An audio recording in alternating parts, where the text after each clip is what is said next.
What's going on, everyone? Back with another video, and today I'm bringing you guys my UFC 290 predictions. I'm super excited for this card. It's International Fight Week, and without further ado, let's get into it. So before I get into the main card, I'm going to take a look at some prelim fights that I think you guys should keep your eye out for.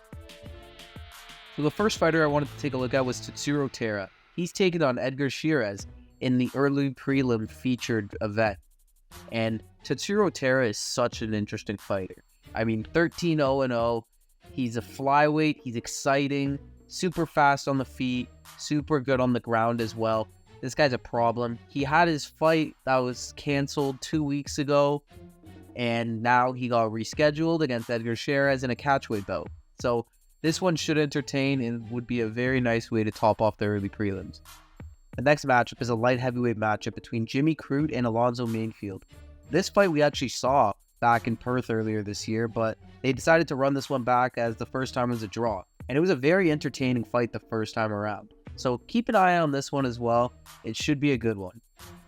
Next up, we have Jack Della Maddalena taking on Josiah Harrell. This matchup was actually supposed to be Jack Della taking on Sean Brady, but Brady had to pull out due to a staph infection, which really sucks because that fight would have been awesome. But what's there to say about Jack Della Maddalena? The guy's an absolute animal. He's a great boxer, so slick, and he's always a problem for every opponent he faces. I think this guy could be a real threat in the welterweight division, and I think he's going to be climbing up the rankings very shortly. I think he gets the job done here and puts on a great show for the fans. So the final fight on the prelims I wanted to take a look at was the prelim featured bout, and that is going to be no one other than Robbie Lawler taking on Nico Price. This is Lawler's retirement fight. The man's an absolute legend. He's a warrior, one of the most ruthless fighters in the sport, and he has a very favorable matchup here in my opinion. I think this is actually a fight he can definitely win. I think it would be amazing if he was be able to go out on a win in front of all the fans in Vegas on fight week. It would be a real special moment. So yeah, I'm tipping Robbie Lawler to win, and I hope he wins. So moving on to the main card now. Opening up the main card is no one other than Bo Nickel, the highly touted wrestling prospect, making his second appearance in the UFC. He's taken on UFC newcomer Val Woodburn, who's also undefeated and has looked good in some of his fights. Trayshawn Gore was previously here, but he pulled out due to injury. Bo Nickel, I think, is going to be the one to get the job done here. I think the UFC's not going to give him too hard of a task in his second fight. They want to build him up. And in front of all the fans at International Fight Week, it's a perfect time to get a lot of eyes on Bo Nickel. I think Bo Nickel goes in there and gets the job done and just continues to grow his star power. Next up, we have a fight in the lightweight division. Jalen Turner is taking on Dan Hooker. Hooker's last time out was a weird fight against Claudio Puelles, in which Puelles was just trying to pull heel hooks the entire time. Turner's last time out was a crazy fight against Matthias Gamrot, where he was wrestled a lot, but still showed a lot of great moments in that fight. This is a tough fight to predict, because Hooker is probably, I would say, maybe the better boxer, although it's tough because Turner is so good too. He's such a great kickboxer. I think Hooker is going to be the one that will be willing to take more damage in this fight. He's going to try and walk Hooker down and try and land bombs to put him away. However, that's going to be really hard because Turner is such a good kickboxer, and he's so tall and lengthy and is great at keeping his range. If he can keep Hooker away from him and just pick apart at him from the outside, he could definitely pick up a nice decision win here.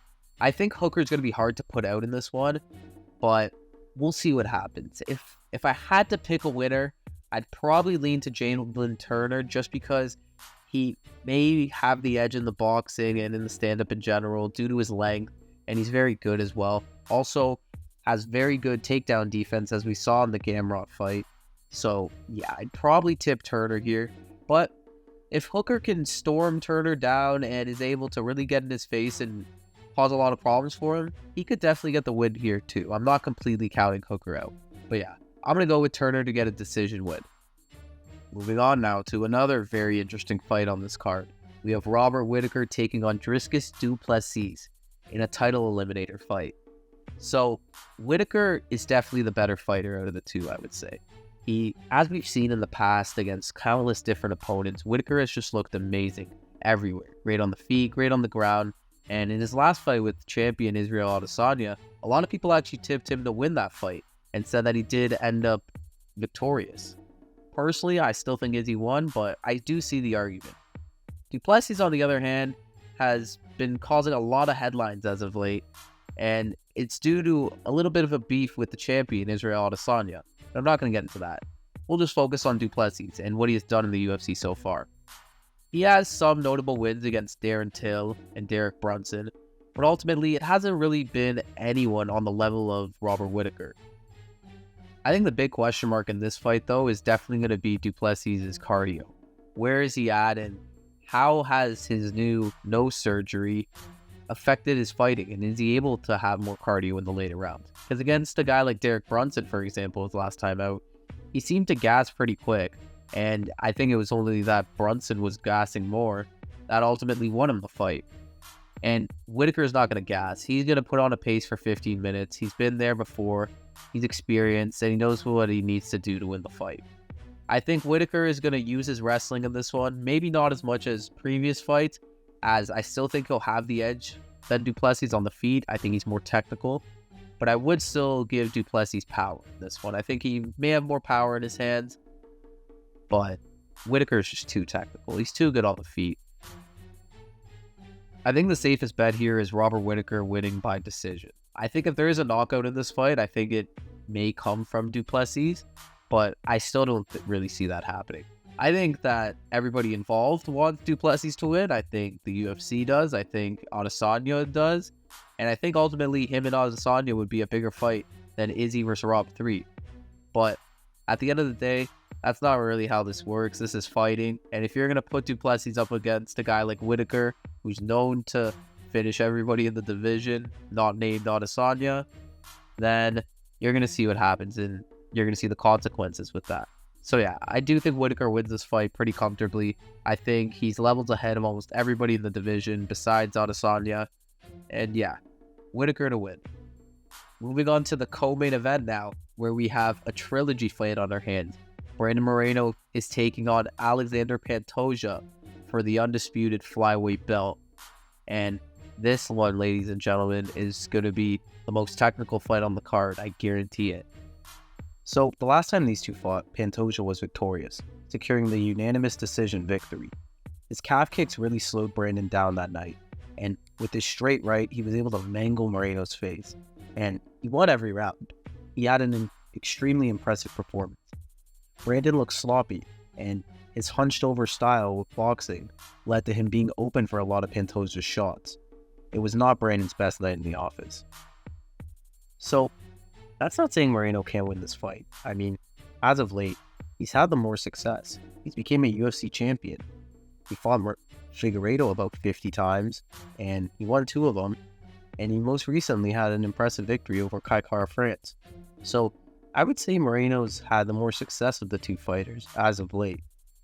Pantoja, in the meantime, hasn't really been slacking himself. His past 2 victories came against Alex Perez and Brandon Royval, in which he secured submissions in both of those fights. So, in terms of skill, he's right up there with Moreno at this point. I honestly do believe as well that in fighting, there's certain guys you just can't beat, no matter how good you are. And I see that with this situation here. I think Pantoja will get the job done against Moreno. I think he will be the one that will be victorious. I could see him getting a finish, a submission more likely, just because he poses such a threat to Moreno. And he knows how to beat him. He's done it before.